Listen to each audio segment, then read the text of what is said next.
Assalamualaikum warahmatullahi wabarakatuh kepada semua para penonton Malam Mistik Profile. Okey, pada hari ini Brother Fai rasa amat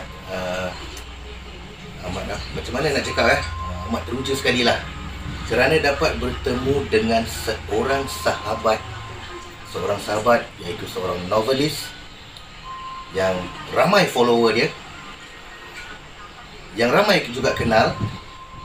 Beliau adalah novelis Laila Malaika.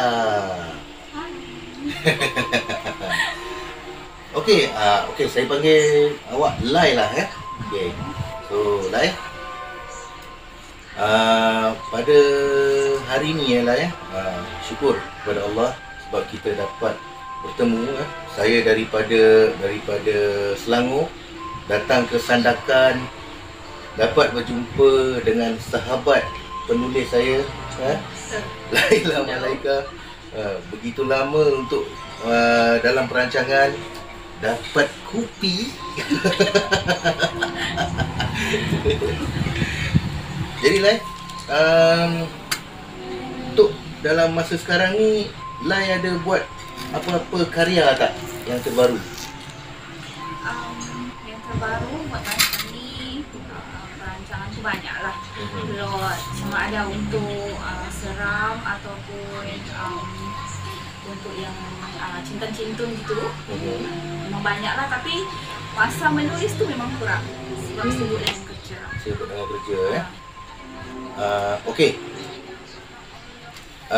Baru-baru ni saya ada tengok di Facebook, ada saya tengok karya terbaru daripada Lai, iaitu kisah yang bertajuk Bangkit.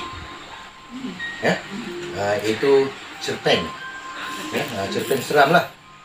Jadi saya mohon izin daripada Lai untuk saya buat cerita Bangkit ni untuk buat storyteller, boleh kan? Boleh.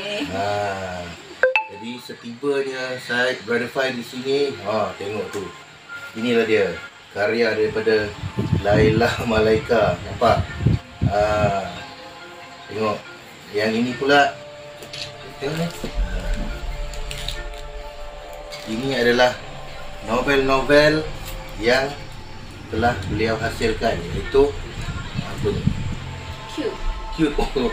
Novel pertama Aku saya. fikir tadi gaut. Cute rupanya. Okey. Cik Lai. Dan ini pula tentang hati.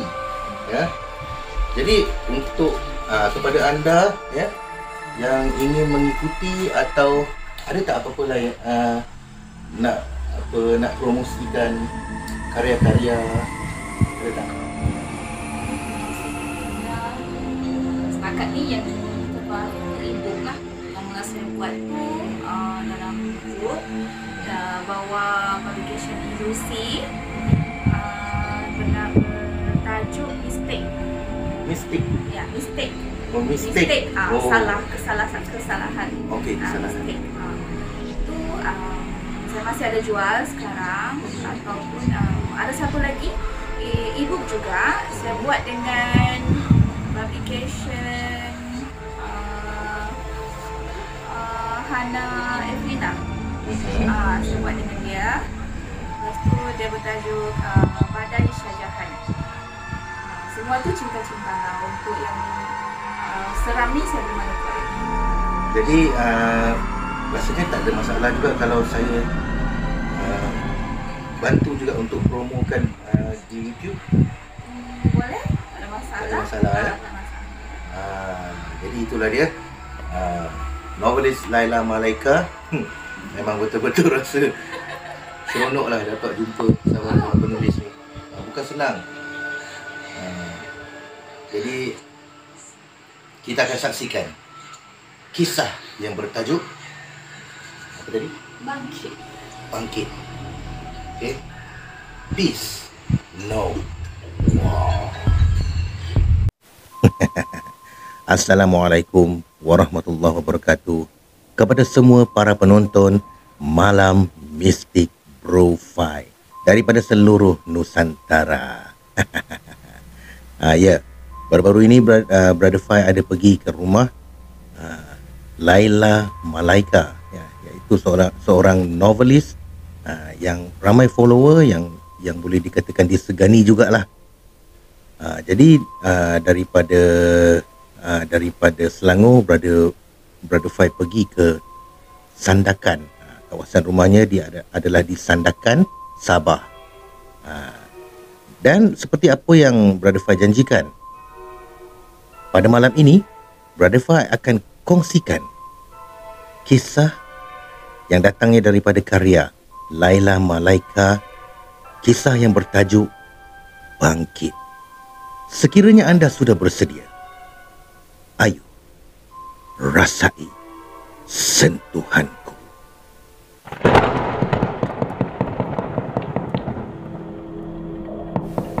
Makcik, makcik, buka pintu ni. Makcik, tolong buka pintu ni. Hujan lebat di luar membuatkan isi rumah yang dituju tidak sedar akan kehadirannya. Tidak berputus asa, dalam gelap kelam malam, gadis itu bergerak ke tepian rumah. Dinding rumah kayu diketuk lagi, memanggil-manggil. Sairah tersedar dari tidur lenanya. Berkali matanya dipejam celik. Agak berat untuk membuka mata kerana dingin yang dirasai. Makcik! Makcik! Sayup terdengar suara memanggil. Sairah berdiam, cuba mengamati apa yang didengar. Sairah terkejut, pantas bangkit dari pembaringan. Makcik!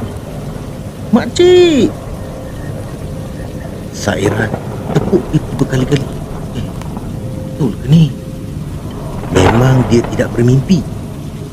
Dia mendengar jelas ada suara yang sedang memanggil dirinya. Rambut putih hitam miliknya disaup sanggul. Kerana tubuh tuanya semakin lemah, pergerakannya semakin lambat. Makcik! Makcik! Ya, ya. Siapa tu? Tunggu kejap. Aku buka pintu ni ah. Lalu dia pun buka pintu. Terpacut susuk tubuh seorang gadis dalam keadaan basah kuyup kerana hujan yang lebat. Wajah gadis itu pucat, tubuh menggigil. Rambut yang terurai panjang menutupi separuh dari wajahnya. Sairah mencuba mengamati lagi siapa gadis itu. Namun tidak Sairah kenali siapa dia. Kamu ni siapa? Malam-malam macam ni datang rumah aku ni. Habis basah kuyup dah kamu. Nanti sakit demam pula. Dah. Mari naik. Tidak mengenali, tetap saja Sairah mempersila si gadis naik ke rumah kerana belas kasihan. Apa hal yang penting sangat nak datang rumah aku ni malam-malam? Dah tak boleh nak tunggu esok ke? Aku pun tak kenal kamu. Kamu datang ni nak sampaikan hajat besar ke? Tak bertangguh datangnya. Mulut Sairah masih sibuk membebel sambil tangan lincah mencari tuala dan kain baju buat ganti baju basah Marlina. Pintu almari ditutup ala kadar. Kaki kembali bergerak ke arah ruang tamu. Ni baju lama aku ni. Kamu pakai dulu. Matanya memandang pada tempat si gadis berdiri. Tapi tiada sesiapa di situ. Mana pula budak ni? Sairah tertinjau-tinjau. Nak? Nak? Oh nak? Sairah bergerak mendekati tempat gadis itu berdiri tadi. Ada kesan titisan air membasahi. Namun Sairah sedari Tiada kesan tapak kaki yang berbekas pada lantai. Tiba-tiba, suara terasa semakin sejuk. Bulu roma Sairah berdiri tegak. Lampu Kalimantan yang menerangi ruangan itu berkelip-kelip. Sairah sentuh dada sendiri. Berdebar hebat disapa rasa takut yang amat.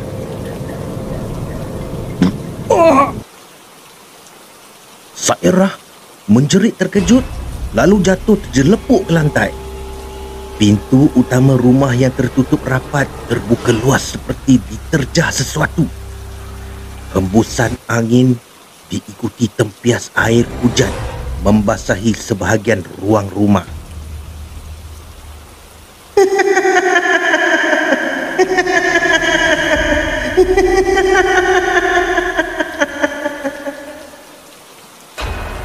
Ilai ketawa, nyaring dan jelas terdengar. Sairah merangkak laju masuk ke dalam bilik. Pantas pintu bilik ditutup rapat. Mengah nafasnya, menggigil. Lemah kedua belah kaki untuk berdiri.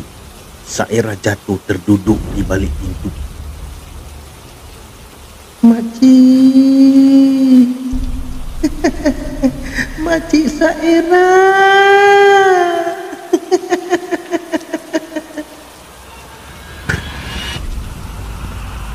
Sairah menutup mulutnya. Bunyi pintu bilik dicakar.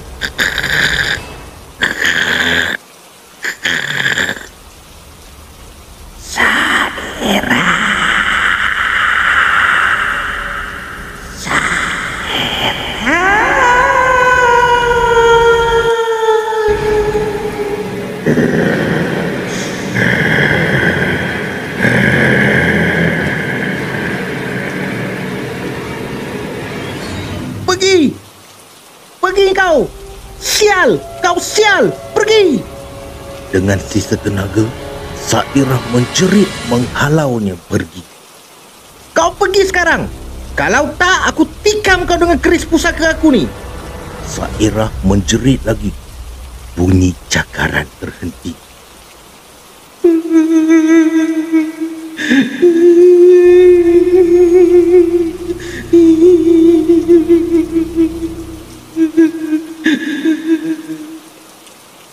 Mendayu tangisan menyapa kedengaran. Sairah tutup telinga dengan kedua belah tangannya.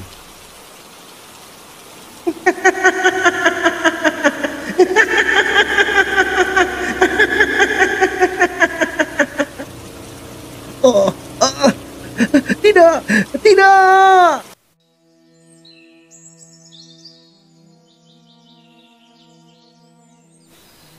Apa ni, Mak? Aku cakap ada orang hantar benda kat aku. Minggu lalu ada datang kacau kat rumah aku ni. Benda apa? Jangan merepek lah, Mak. Sekarang ni zaman moden. Benda-benda karut ni dah tak logik kat akal. Kurafat semua ni. Mak jangan percaya sangat. Saufi dah jemu lah, Mak. Berulang kali maknya berkata tentang hal yang sama. Sekali ni, beria maknya Sarah meminta dia balik ke kampung hanya kerana mahu membicarakan hal yang sedemikian.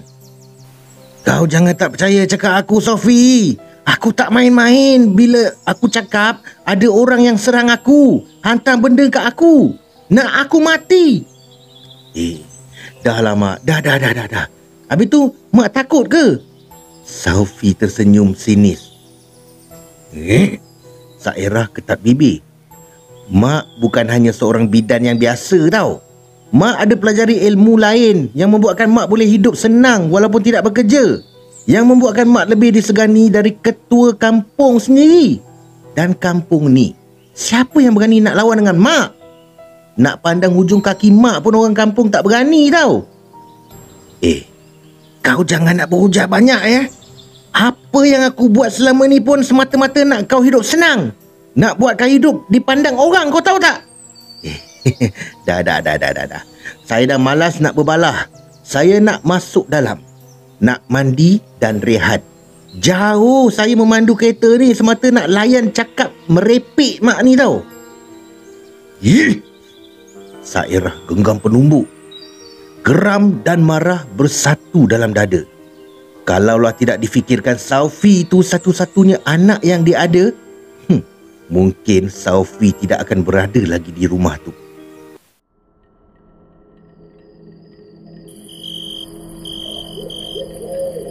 Malam menjelma. Sairah duduk di tengah ruang tamu sambil mulutnya kumat kamit membaca mantra. Keris pusaka turun-temurun miliknya diperasap. Sairah buka mata. Lebar pandangan pada sekeliling. Kalau kau berani sangat, datang berdepan dengan aku sekarang. Datanglah! Jerit Sairah. Bergema suaranya memenuhi ruangan itu. Sedari petang tadi, dia tidak berpuas hati dengan apa yang dikatakan oleh Saufi. Namun, ada benarnya. Siapa yang berani mencabar dirinya, maka orang itu sedang menempah maut sendiri. Seorang Sairah bukan sebarang bidan. Bidan ni ada peneman yang melindungi tiap kali ada yang mendatangi. Sairah yakin yang benda tu akan muncul semula. Firasatnya kuat. Yang malam ini adalah malam pertempuran mereka.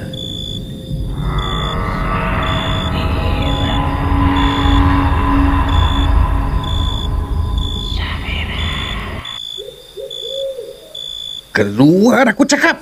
Keluar! Aku tahu kau ada. Keris pusaka pada tangan diawang-awang ke udara seolah-olah menikam sesuatu.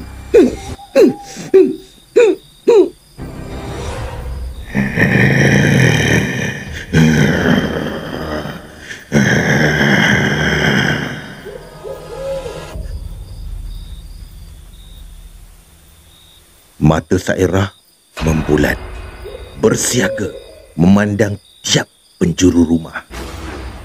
Keluar kau! Mari, malam ini aku cincang kau lumat-lumat. Sairah menghunus keris ke kiri dan ke kanan.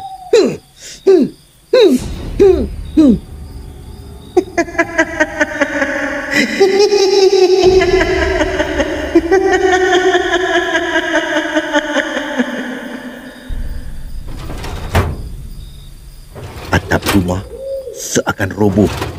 Sairah tahu ada yang sedang bertinggi di atas rumahnya. Sairah menahan debar di dada. Dia harus kuat.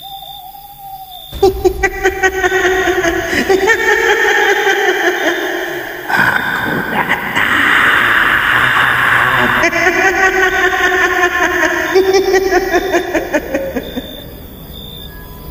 Kemari kau! Kemari! Sairah berlalu ke pintu. Berlari turun ke bawah, memandang ke atap rumah. Angin kuat menerpa sekujur tubuhnya. Sairah dilindungi pandangan dengan kedua belah tangan. Apabila ada tangan yang menyentuh bahunya, Sairah berpaling dengan pantas sambil melayangkan keris di tangan. Kemudian, dia menolak kuat lembaga di hadapannya hingga jatuh ke tanah. Mati kau! Mati! Aku hapuskan kau malam ni juga. Berani kau ganggu aku? Lepas ni aku akan bunuh tuan kau pula. Orang yang hantar kau, yang kacau aku akan hapuskan. Sairah menggila. Bertubi-tubi tubuh itu ditikam. Darah yang terpercik pada baju dan wajahnya tidak dia hiraukan. Yang dia mahu, tiada lagi gangguan yang mengganggu ketenteramannya selepas ini.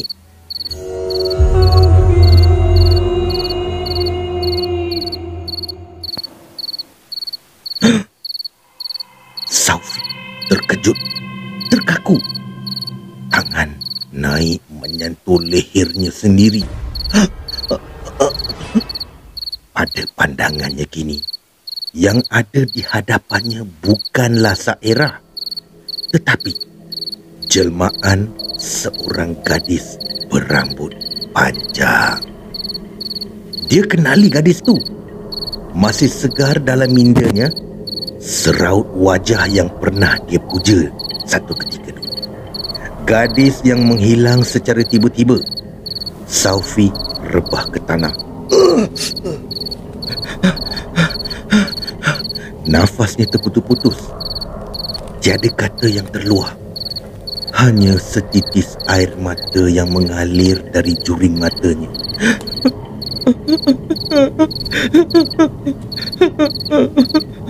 Tolong, jangan.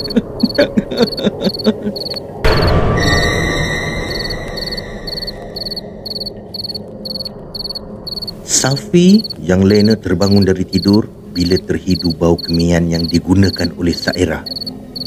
Dengan langkah malas, Saufi keluar dari bilik. Di luar, dia memandang pada Sairah yang duduk tegak bersila. Bau kemian semakin menyengat deria bau Saufi. Mak, Mak masak apa malam ni? Saufi lapar lah. Mak tak masak ke? Tanya Saufi pada Sairah. Tiada jawapan yang diterima. Mak, dah lah tu Mak. Bau kemian dah rumah ni. Busuk tau. Mak. Alah, buat tak dengar pula orang tua ni. Saufi garu kepala yang tidak gatal. Malas. Menyesal balik kampung. Cuti minggu begini baik dihabiskan dekat kelab aja. Di kelab di kota lah. Hujung minggu balik kampung sangat membosankan, kata Saufi.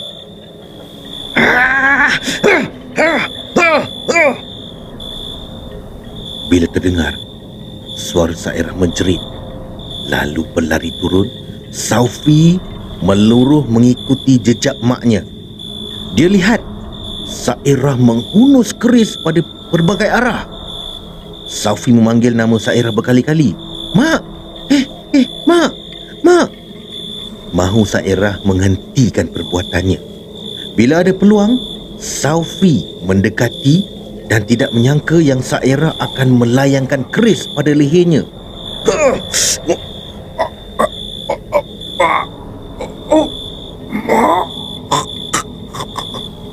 Allahu Akbar! Allahu Akbar! Sairah, apa yang kau dah buat ni? Tingkah Sairah terhenti. Perlahan dia berbalik. Orang kampung sudah memenuhi ruang halaman rumahnya.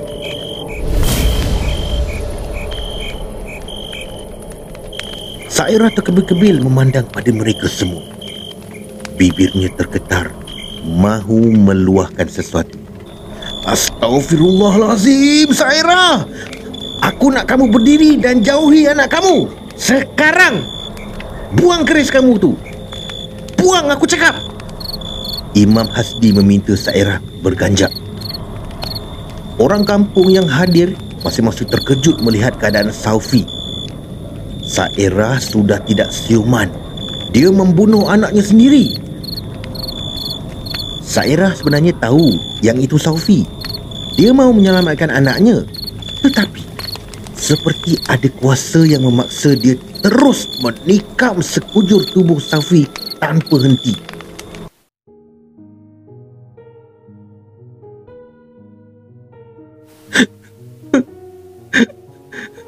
Ini anak abang Saufi. Saya sumpah, ini anak abang Saufi. Rahayu menangis pada kaki Sairah dan bersujud meminta dia mahu Saufi menikahinya. Kau fikir kau layak? Engkau tak layak langsung untuk jadi menantu rumah ni. Kau berambus sekarang. Berambus, aku cakap. Sairah tendang bahu Rahayu yang duduk di anak tangga hingga terkulik jatuh ke bawah. Aduh makcik. Sakit makcik. Sakit makcik. Rahayu memegang erat perutnya sendiri. Ada darah yang mengalir dari celah kelangkangnya. Mata Sairah membulat. Tergopoh-gapah dia turun mendapatkan Rahayu. Dipapahnya gadis itu masuk ke dalam rumah.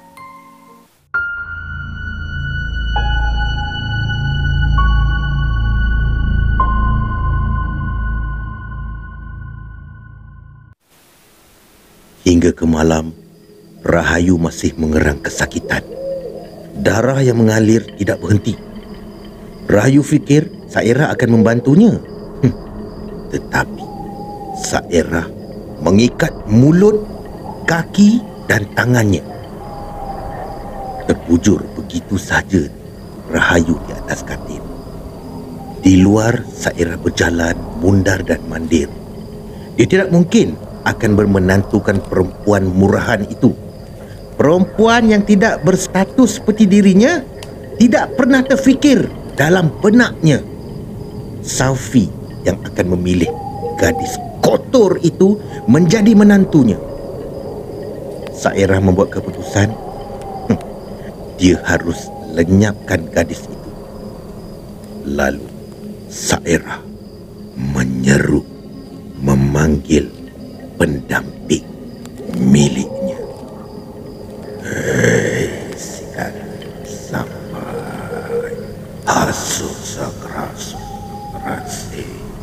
Oh, senang mari wujudnya. Aku masyarakat ada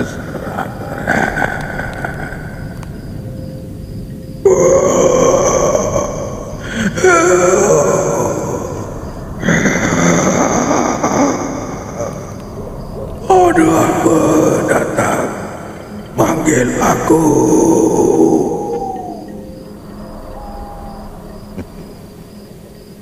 Aku ada makanan untuk kau malam ini, ujar Sairah bersama senyuman pada bibirnya.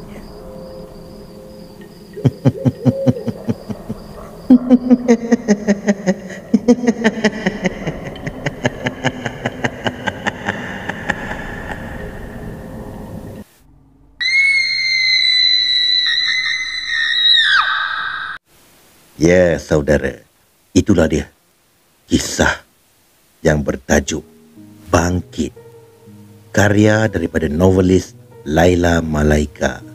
Terima kasih kepada Laila Malaika kerana telah memberi membenarkan Brother Fai untuk menyiarkan kisah ini di channel Malam Mistik Profile. Terima kasih kepada anda yang sudi menonton kisah ini. Kisah yang menarik ni. Jangan lupa subscribe, tekan butang loceng, komen dan share. Kerana subscribe itu gratis. Kita berjumpa lagi di kisah-kisah yang lain. Peace. No. Wow.